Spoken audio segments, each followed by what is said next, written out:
Movie के start में हम एक रोड पर एक गाड़ी को जाता हुआ देखते हैं। उस गाड़ी में एक लड़की बैठी होती है जिसका नाम होता है एशली। एशली असल में अपने हस्बैंड के पास जा रही होती है क्योंकि 1 साल से उसका हस्बैंड जेल में था, लेकिन आज उसका हस्बैंड जेल से आजाद होने वाला था, इसीलिए एशली उसे पिक करने जा रही थी। फिर एशली का हस्बैंड जेल से बाहर आ जाता है और उसका नाम होता है मैक्स। फिर वो दोनों अपनी गाड़ी में बैठकर अपने घर की तरफ जाने लगते हैं। मैक्स एशली से अपने बेटे के बारे में पूछता है कि वो कैसा है, जिस पर एशली कहती है कि वो तो बिल्कुल ठीक है और अब वो स्कूल भी जाने लग गया है। फिर वो लोग एक गैस स्टेशन पर रुकते हैं। वहाँ जाकर एशली गाड़ी में फ्यूल भरती है, जबकि मैक्स करीब के ही एक जनरल स्टोर में चला जाता है, जहाँ पर उस टाउन का पुलिस ऑफिसर शॉपकीपर से किसी के मिसिंग होने के बारे में पूछता है। जहाँ पर शॉपकीपर पुलिस ऑफिसर को कहता है कि मुझे तो लगता है कि उसे बिग फुट ले गया। दरअसल उस सिटी में एक कहानी काफी फेमस थी कि काफी साल पहले हमारे सिटी के जंगलों में डीमन जैसे क्रिएचर रहते थे और उन डीमन क्रिएचर्स को बिग फुट कहा जाता था। सिटी के अक्सर लोग इस बात पर बिलीव करते थे कि वो क्रिएचर आज भी एग्जिस्ट करते हैं, और जो लोग बिलीव करते थे उसमें शॉपकीपर भी शामिल था। इसीलिए वो पुलिस ऑफिसर को कहता है कि मुझे तो कंफर्म है कि इसे बिग फुट ही लेकर गया है। लेकिन जो पुलिस ऑफिसर था वो इन बातों पर बिलीव नहीं करता था, इसीलिए वो शॉपकीपर को कहता है कि इन बातों को छोड़ो, अगर तुम्हें ये मिसिंग आदमी मिल जाए तो तुम मुझे इन्फॉर्म कर देना। फिर वो पुलिस ऑफिसर मिसिंग आदमी की पिक्चर वहाँ पर लगे एक नोटिस बोर्ड पर लगा देता है, जिस पर ऑलरेडी मिसिंग लोगों की काफी पिक्चर्स लगी हुई थी। फिर मैक्स उस जनरल स्टोर से बाहर आ जाता है और एशली के पास जाने लगता है। मैक्स देखता है कि उस एरिया के कुछ लोग शिकार पर जा रहे हैं और वो एशली को बुरी नजरों से देख रहे थे। उन लोगों का पूरा एक ग्रुप था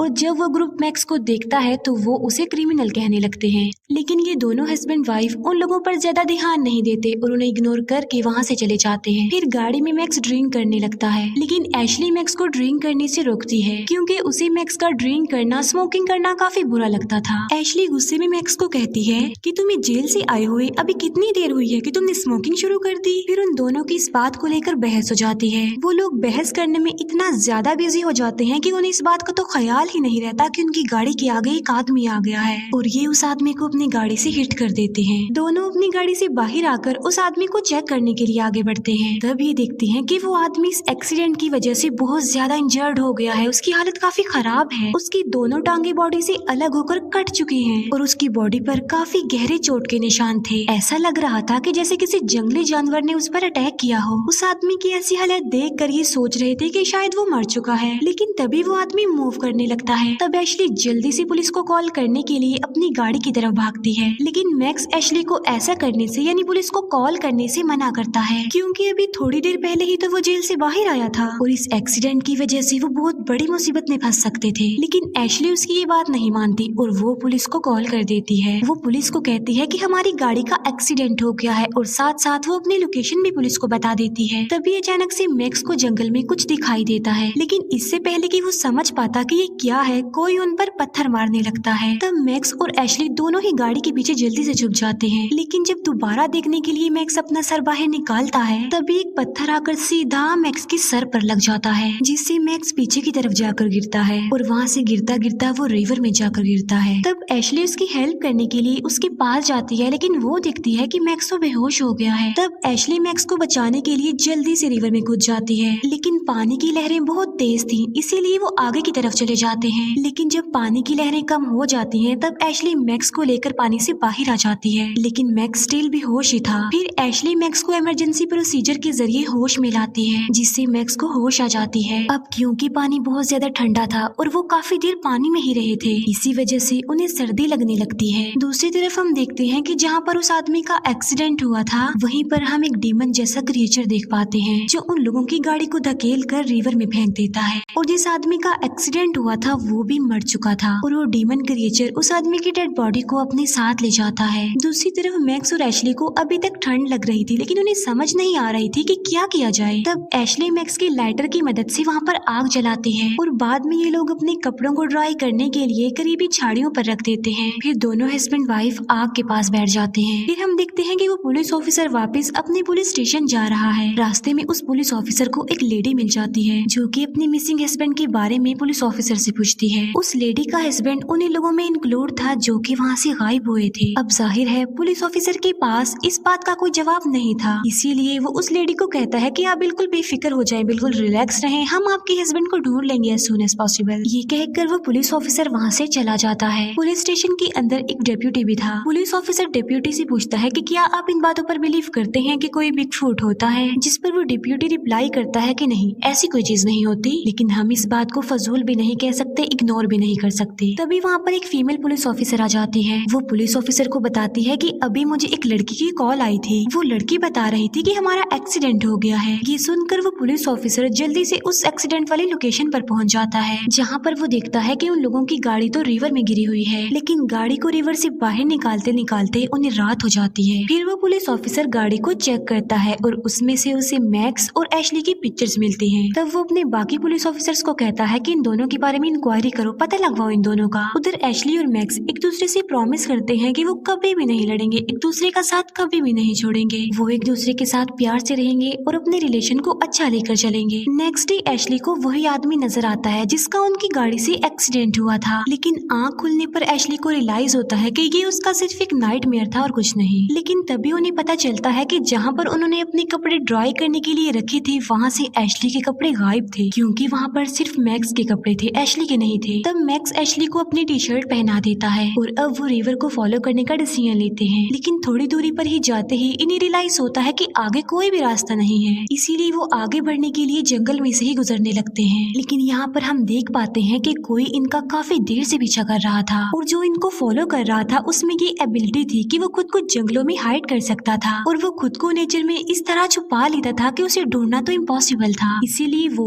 इनके इतना करीब होने के बावजूद भी ये उसे नहीं देख पा रहे थे और ये कोई और नहीं बल्कि वही डीमन क्रिएचर था जिसे लोग बिगफुट कहते थे। तभी अचानक से इन्हें गोली चलने की आवाज सुनाई देती है, लेकिन चेक करने पर इन्हें पता चलता है कि वहाँ पर वो लोग हैं जो शिकार पर आए थे, जो इन्हें गैस स्टेशन पर भी मिले थे। फिर वो दोनों सोचते हैं कि शायद वो हमारी हेल्प कर दें, इसीलिए वो लोगों के पास जाने का डिसीजन लेते हैं। अब यहाँ पर मैक्स एशली को उन लोगों की नजरों से बचाने के लिए उसे वहीं पर छुपा रहने को बोलता है और उनसे मदद मांगने के लिए मैक्स खुद जाता है उन लोगों के पास। और जब वो लोग मैक्स को देखते हैं तो वो उस पर हंसने लगते हैं। मैक्स उन लोगों को समझाने की काफी कोशिश करता है कि प्लीज मुझे फोन दे दीजिए ताकि मैं हेल्प के लिए किसी को कॉल कर सकूं। वहीं पर उन लोगों के ग्रुप का एक लीडर भी होता है जिसका नाम होता है बीडी। बीडी मैक्स को कहता है कि हमारे पास तो कोई फोन नहीं है क्योंकि जंगल में सिग्नल्स नहीं आते, इसीलिए हम कोई मोबाइल नहीं लाए। लेकिन बीडी के पास एक रेडियो होता है जिस पर मैक्स कहता है कि आप मुझे अपना रेडियो ही दे दीजिए फिर। लेकिन बीडी उसे रेडियो देने से भी इनकार कर देता है और इवन जब मैक्स उससे ये पूछता है कि आप एटलीस्ट हमें मेन रोड का रास्ता ही बता दीजिए तो वो मैक्स को ये भी नहीं बताता। एशली जो कि छुपी हुई थी अचानक से उसके पीछे बिगफुट आ जाता है और बिगफुट एशली का बाल काट कर ले जाता है। लेकिन जब एशली टर्न करके देखती है तो वहाँ पर कोई भी नहीं होता क्योंकि बिगफुट वहाँ से जा चुका था तब तक। लेकिन एशली डर जाती है और वो भागते भागते मैक्स के पास आ जाती है और जब वो ग्रुप के लोग एशली को उस हालत में देखते हैं तो वो उस पर हंसने लगते हैं, उसका मजाक बनाने लगते हैं। लेकिन अब बेडी अपने ग्रुप के लोगों को खामोश रहने को बोलता है और उन दोनों हस्बैंड वाइफ की हेल्प करने के लिए तैयार हो जाता है। वो मैक्स और एशली दोनों को कपड़े देता है। फिर ये सब लोग मिलकर वहाँ से जाने लगते हैं। फिर हम देखते हैं पुलिस ऑफिसर को जो एशली और मैक्स के बारे में सब कुछ पता लगवा चुके थे। लेकिन अब तक पुलिस ऑफिसर को ये बात समझ में नहीं आ रही थी कि आखिर वो लोग गए कहाँ पर हैं, उनके साथ रास्ते में क्या हुआ होगा, क्योंकि इंक्वायरी में उन्हें ये बात पता चली थी कि किसी ने उनकी गाड़ी को धक्का लगाकर रिवर में फेंका था। अब डिप्यूटी को बिगफुट की कहानी पर यकीन आने लगा था। उसका कहना था कि कहीं ये बिगफुट ने तो नहीं किया, लेकिन पुलिस ऑफिसर इस बात को मानने से साफ इनकार करता है। उसका मानना था कि आज के टाइम में कोई बिगफुट, कोई क्रिएचर्स नहीं होते। एशली और मैक्स उन लोगों के साथ जा रहे थे, लेकिन रास्ते में ही बीडी फिर से उन लोगों का मजाक बनाने लगता है और बीडी एशली के बारे में गलत वर्ड्स बोलने लगता है। अपनी बीवी के बारे में ऐसी बातें सुनकर मैक्स को बहुत ज्यादा गुस्सा आ जाता है बीडी पर। लेकिन अब क्योंकि ग्रुप के लोग तादाद में काफी ज्यादा थे, इसीलिए मैक्स उन्हें कुछ भी नहीं कहता। तभी ग्रुप के दो लोग उनसे अलग हो जाते हैं। उनमें से एक को ट्री के पास कुछ अजीब सा नजर आता है और वो था बिगफुट। अब क्योंकि बिगफुट ने खुद को जंगल में छुपाया हुआ था, इसीलिए वो उस आदमी को नजर नहीं आ रहा था। तभी एक तीर आकर सीधा उस आदमी के गले के आर पार हो जाता है और वो आदमी वहीं पर ही दम तोड़ देता है। उस आदमी का साथी जब वापिस आता है तो वो देखता है कि उसका साथी तो मर चुका है। तभी सडन एक तीर आकर उसके गले में भी लग जाता है। अब ना तो वो बोल सकता था और ना ही हेल्प के लिए चिल्ला सकता था और तभी बिगफुट उसके सामने आ जाता है। बिगफुट अपने हाथों से उस आदमी की दोनों आंखें ही फोड़ डालता है और बाद में बहुत बुरे तरीके से उसके सर को क्रश कर देता है। तभी उन लोगों का तीसरा साथी उन्हें बुलाने के लिए वहाँ पर आ जाता है, लेकिन उस आदमी को वो दोनों कहीं पर भी नहीं मिलते क्योंकि बिगफुट उनकी डेड बॉडीज को अपने साथ ही ले गया था। और तभी वो भी बिगफुट की आवाज को सुन लेता है, लेकिन जब वो अपने इर्द गिर्द देखता है तो उसे वहाँ पर कोई भी नजर नहीं आता, जिसकी वजह से वो डर जाता है और तेजी से वहाँ से भागने लगता है। लेकिन इतना तेजी से भागने की वजह से वो गिर जाता है, जिससे उसके हाथ की हड्डियां टूट जाती हैं। लेकिन तभी उसके पास बिगफूट आ जाता है और वो एक एक्स की मदद से उस आदमी के गले पर कई बार स्टैब करता है, जिससे उस आदमी का सर ही धड़ से अलग हो जाता है। इसके बाद बिगफूट बाकी लोगों को अपना शिकार बनाने के लिए आगे बढ़ता है, जहाँ पर उस ग्रुप के बाकी लोग एशली और मैक्स को अभी तक परेशान कर रहे थे। तभी उनमें से एक आदमी को बिगफूट एरो मारकर जान से मार डालता है। उस आदमी के मरते ही सब लोग बिल्कुल अलर्ट हो जाते हैं। उस ग्रुप का एक मेंबर बिगफूट को देख लेता है, इसीलिए वो बिगफूट पर गोलियां चलाने लगता है, लेकिन बिगफूट को तो एक भी गोली नहीं लगती और वो बच जाता है। लेकिन उस आदमी के अलावा ग्रुप के बाकी लोगों को बिगफूट नजर नहीं आ रहा था, इसीलिए उन्हें समझ में नहीं आ रहा था कि हमारा साथी आखिर गोलियां किसको मार रहा है। लेकिन तभी बिगफूट को मारते मारते वो आदमी अपने ही एक साथी को शूट करके मार डालता है और इसमें मैक्स को भी कुछ गोलियां लग जाती हैं, जिससे वो नीचे गिरकर बेहोश हो जाता है। जो आदमी बिगफूट को देख पा रहा था, जो उस पर गोलियां चला रहा था, अब उसकी गन की गोलियां भी खत्म हो गई थी और तब उसके पास बिगफूट आ जाता है और उसका गला ही काट देता है। इसके बाद बिगफूट एशली की तरफ बढ़ता है, जिससे बचते हुए एशली कहीं पर छुप जाती है, जहाँ पर ऑलरेडी एक आदमी छुपा हुआ था। लेकिन बिगफूट उन लोगों को वहाँ पर छुपा हुआ देख लेता है और वो उस आदमी को आकर पकड़ लेता है, जो कि वहाँ पर छुपा हुआ था। बाद में बिगफूट उस आदमी के मुंह को ही फाड़ देता है और उस आदमी को मरने के लिए वहीं पर उसी हालत में छोड़कर वहाँ से चला जाता है। मौके का फायदा उठाकर एशली वहाँ से भागने लगती है, लेकिन बिगफूट अब अपना तीर एशली पर फेंकता है और तीर लगने की वजह से एशली नीचे गिर जाती है। इसके बाद बिगफूट एशली को पकड़ लेता है और वो उसे उसी जगह पर ले आता है जहाँ पर मैक्स बेहोश पड़ा हुआ था। फिर बिगफूट मैक्स को मारने के लिए उसकी तरफ बढ़ता है, लेकिन जब बिगफूट एशली की तरफ देखता है तब वो ये डिसाइड करता है कि वो मैक्स को नहीं मारेगा। इसके बाद हम देखते हैं बेडी को, जो कि अभी तक जिंदा था और वो पीछे से बिगफूट को शूट करने लगता है और एक गोली जाकर सीधा बिगफूट के शोल्डर पर लगती है, जिससे वो इंजर्ड हो जाता है। इसके बाद बिगफूट जल्दी से बेडी पर अटैक कर देता है और उसे बेहोश कर देता है। ये कर लेने के बाद बिगफूट एशली और मैक्स को अपने साथ ले जाता है। इसके बाद प्राइमल रेज का दूसरा पार्ट स्टार्ट हो जाता है, जहाँ पर बिगफूट एशली और मैक्स को अपने साथ ले जा रहा होता है। लेकिन बिगफूट अब मैक्स को वहीं पर छोड़कर एशली और बेडी को अपने साथ ले जाता है। दूसरी तरफ हम देखते हैं कि शेरिफ डिप्यूटी के साथ किसी जगह पर आया था, क्योंकि वहाँ पर एक लेडी को कैंसर था और उसके लिए वो रात को मिलकर एक रिचुअल करने वाले थे। अब पुलिस ऑफिसर यहाँ पर आना नहीं चाहता था, लेकिन वो डिप्यूटी के कहने पर ही वहाँ आया था। मैक्स जो कि जख्मी हालत में अभी तक ही जंगल में पड़ा हुआ था, तभी वहाँ पर एक क्रीपी बूढ़ी औरत आ जाती है, जो बिल्कुल विच जैसी ही लग रही थी। जब उस बूढ़ी औरत को रियलाइज होता है कि मैक्स अभी तक जिंदा है, तो वो उसे अपने साथ अपने घर ले जाती है। उस बूढ़ी औरत का घर जंगल के बिल्कुल बीचों बीच था।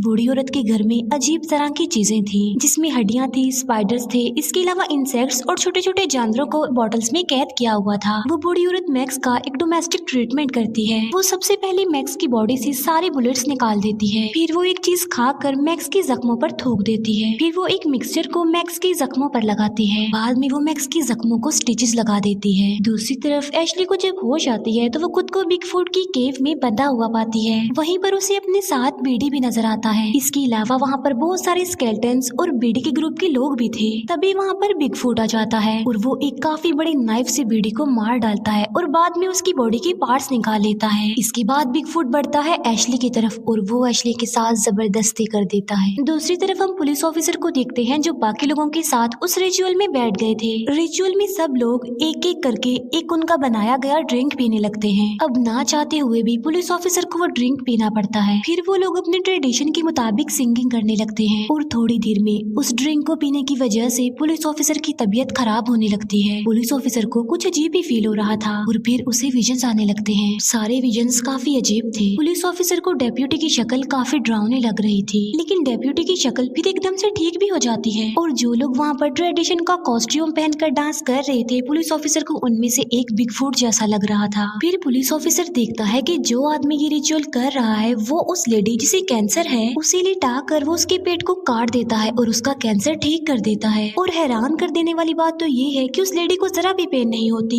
लेकिन अब पुलिस ऑफिसर इन अजीब विजन से तंग आ गया था, उसे बहुत ज्यादा पसीने आने लगते हैं, इसीलिए वो वहाँ से बाहर आ जाता है। फिर अगले दिन जंगल में जब मैक्स को होश आता है तो उसके सामने बैठा होता है police officer. Max police officer से एशली के बारे में पूछता है कि मेरी वाइफ कहाँ पर है। यहाँ पर वो पुलिस ऑफिसर जो पहले बिगफूट की कहानी पर यकीन नहीं करता था, अब उसे सारी बात समझ आ गई थी, इसीलिए अब वो सारी बात मैक्स को समझाने लगता है। पुलिस ऑफिसर मैक्स को बताता है कि आज भी हमारे जंगलों में एक डिमन क्रिएचर रहता है और इस क्रिएचर को हम बिगफूट कहते हैं। और अब पुलिस ऑफिसर बताता है कि आखिर ये बिगफुट है कौन। वो कहता है कि ये डीमन क्रिएचर हमारे कबीले के पुराने लीडर हैं और एक जमाने में तो ये हमारे भी लीडर हुआ करते थे, लेकिन अब उनकी सॉल बिगफुट के रूप में आकर हमें डरा रही है। और ये एक एंशिएंट लीडर है जो कि काफी पुराने कबीले से बिलोंग करते हैं और जब से इनका कबीला बना था ये तभी से हमारे बीच इन जंगलों में रह रहे हैं, इसीलिए तो वो एंशिएंट टाइम की वेपन्स को अच्छे से चला सकते हैं। यानी सिंपल अगर कहा जाए तो वो एंशिएंट लीडर की सॉल है। पुलिस ऑफिसर मैक्स को बताता है कि तुम्हारी वाइफ एशली को वही उठा कर ले गया है। और तो और बिगफुट अब इंजर्ड भी है क्योंकि उसके शोल्डर पर गोली लगी थी। अब क्योंकि मैक्स ने एशली को ढूंढना था और पुलिस ऑफिसर ने बिगफुट को मारना था, इसीलिए वो जंगल में जाने का डिसाइड करते हैं। क्योंकि बिगफुट इंजर्ड था और कमजोर था, इसीलिए उसे मारने का मौका इससे अच्छा उन्हें नहीं मिल सकता था। लेकिन वो लोग ये बात जानते थे कि बिगफुट इंसानों की बॉडी और बुलेट्स को स्मेल कर सकता है, जिससे बिगफुट को ये बात पता चल जाएगी कि ये लोग वहाँ पर आए हैं। फिर वो लोग अपने साथ कुछ पुराने वेपन्स लेकर जाते हैं, साथ साथ वो एक लिक्विड को भी अपनी पूरी बॉडी पर लगा लेते हैं ताकि बिगफुट उनको स्मेल ना कर सके। पुलिस ऑफिसर जाते जाते अपने साथ एक गन भी ले लेता है।